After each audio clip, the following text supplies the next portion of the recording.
कौलापूरला विमानतळ उभारणीसाठी पालकमंत्री चंद्रकांतदादा पाटील यांच्याकडून युद्धपातळीवर पाठपुरावा सुरू आहे।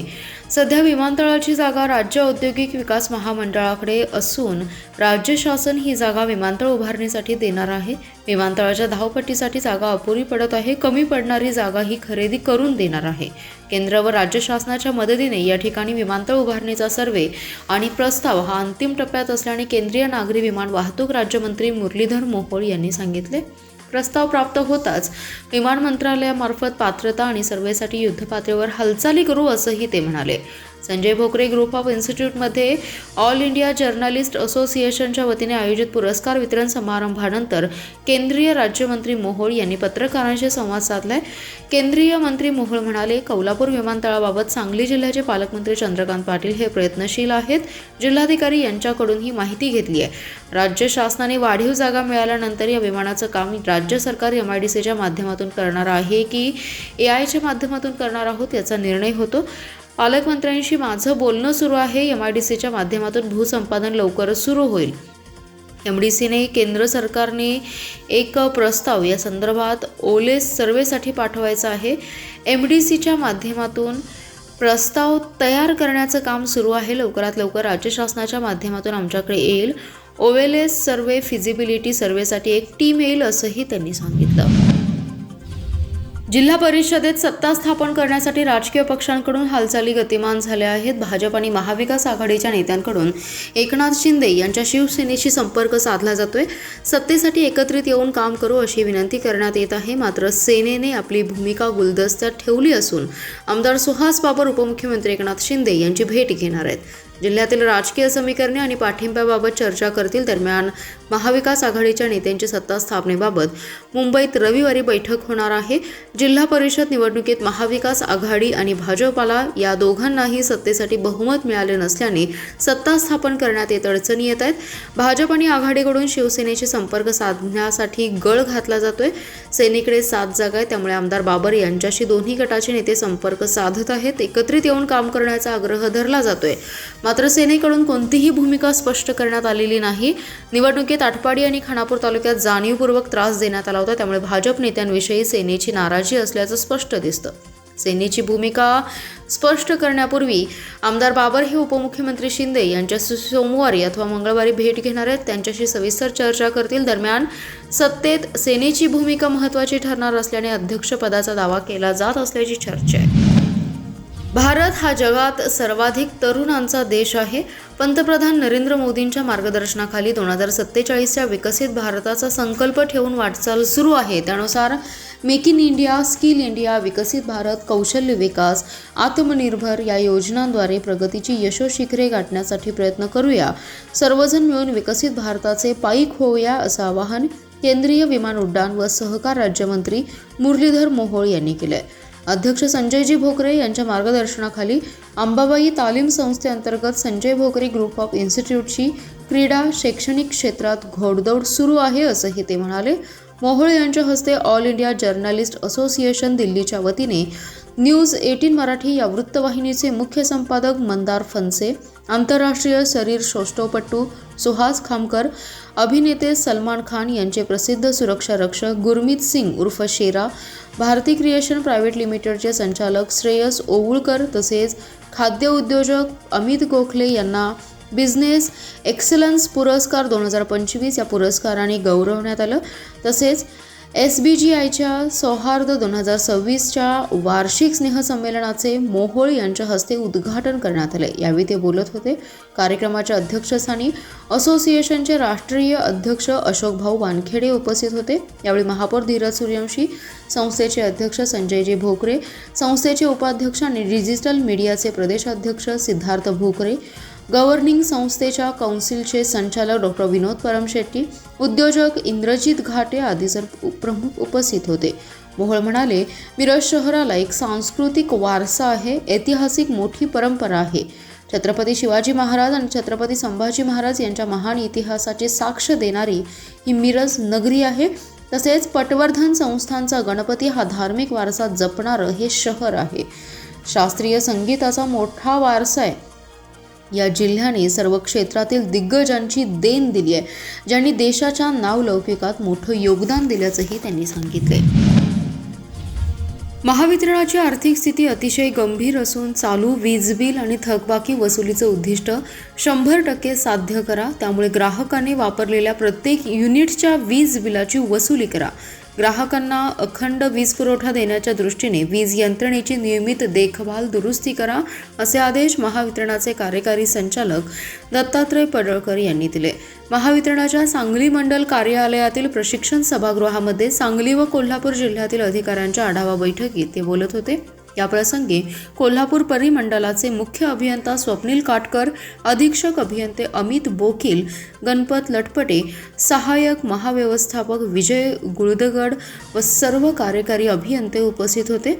यावेळी कार्यकारी संचालक दत्तात्रय पडळकर म्हणाले, जिल्ह्यातील शासकीय कार्यालयात 100% स्मार्ट मीटर बसवा. वीज ग्राहकांच्या थकबाकी वसुलीकरिता कृती आराखडा करून त्यानुसार काम करा. वीज बिल थकबाकीदारांची वीज जोडणी तोडा. ग्राहकाने पुनर्जोडणी शुल्क भरल्यानंतरच वीज जोडणी करा. याकरिता जिल्हा स्तरावर विशेष पथक तयार करा. शासकीय कार्यालयांची थकबाकी तात्काळ आणि प्राधान्याने वसूल करा. मीटर रीडिंग आणि बिलिंग अचूक आणि वेळेत करा. आज ग्राहकांना ऑनलाईन पेमेंटचा पर्याय उपलब्ध आहे, मात्र वीज बिलापोटी ग्राहकांनी चेक जमा केल्यास 3 दिवसात पैसे महावितरणाकडे जमा झाले पाहिजेत, अन्यथा संबंधित ग्राहकाची वीज जोडणी तोडा, असे आदेश कार्यकारी संचालक दत्तात्रय पडळकर यांनी दिले. महाशिवरात्र व द्राक्ष दिनानिमित्ताने सांगलीमध्ये द्राक्ष फळ महोत्सवाचं आयोजन करण्यात आलं आहे. द्राक्ष फंडरी म्हणून सांगलीची ओळख आहे. सध्या द्राक्षांचा हंगाम सुरू झालाय. द्राक्ष थेट ग्राहकांच्या पर्यंत पोहोचावी, तसेच महाशिवरात्रीच्या निमित्ताने द्राक्षांना मोठं महत्त्व असल्याने त्या पार्श्वभूमीवर सांगली कृषी उत्पन्न बाजार समिती व कृषी विभागाच्या माध्यमातून शहरातल्या कच्ची जैन भवन येथे प्रदर्शनाचं आयोजन करण्यात आलं असून सांगली जिल्ह्यात पिकणाऱ्या द्राक्ष, केळी, डाळिंब, कलिंगडासह विविध फळांचं प्रदर्शन आणि विक्री करण्यात येत असून याला सांगलीकरांचा उत्स्फूर्त प्रतिसाद मिळत आहे. सांगली येथील कच्ची भवनमध्ये कृषी विभाग, द्राक्ष संघ, कृषी निविष्ठा उत्पादक कंपन्या, बेदाणा व्यापारी असोसिएशन आणि बाजार समितीच्या वतीने महाशिवरात्री द्राक्ष दिनानिमित्ताने द्राक्ष व बेदाणा महोत्सवाचं आयोजन करण्यात आलं आहे. द्राक्ष व बेदाणा महोत्सवाचं आज उद्घाटन झालं. शेतकऱ्यांनी नवीन तंत्रज्ञानाचा वापर करून उत्पादनात वाढ केली आहे. ग्राहकांना द्राक्षाचं महत्त्व सांगणं अपरिहार्य आहे. त्यासाठी द्राक्ष संघ, द्राक्ष उत्पादक शेतकरी यांनी पुढाकार घेतला पाहिजे. या महोत्सवाला चांगला प्रतिसाद मिळत असून दरवर्षी महाशिवरात्री दिनी द्राक्ष दिनानिमित्त हा महोत्सव आयोजित केला जाणार आहे. द्राक्ष आणि बेदाणा महोत्सवात black queen berry, flame seedless, RK, Jyoti seedless, Thompson, आरा 35, SSN, सुपर सोनाका विविध वाणांची द्राक्ष विक्रीसाठी शेतकऱ्यांनी आणली होती. प्रत्येक नागरिकाला न्याय मिळवण्याची समान संधी उपलब्ध असून प्रत्येकाने आपल्या हक्काबरोबरच कर्तव्याबद्दलही तितकेच जागरूक राहिलं पाहिजे. प्रशासनाने राबवलेल्या योजनांचा लाभ घेणे हा लोकांचा हक्क असला तरी त्या योजना शेवटच्या गरजू माणसापर्यंत पोहोचवणे हे प्रशासनाचं कर्तव्य आहे. विधी सेवा व शासकीय योजनांच्या महामेळाव्यातून प्रत्येक नागरिकास समान संधी मिळून न्याय लोकांपर्यंत पोहोचेल असा विश्वास मुंबई उच्च न्यायालयाच्या न्यायमूर्ती तथा सांगलीच्या पालक न्यायमूर्ती भारती डांगरे यांनी व्यक्त केलाय. विटा येथे आयोजित विधी सेवा व शासकीय योजनांच्या महामेळाव्याच्या उद्घाटन प्रसंगी त्या बोलत होत्या.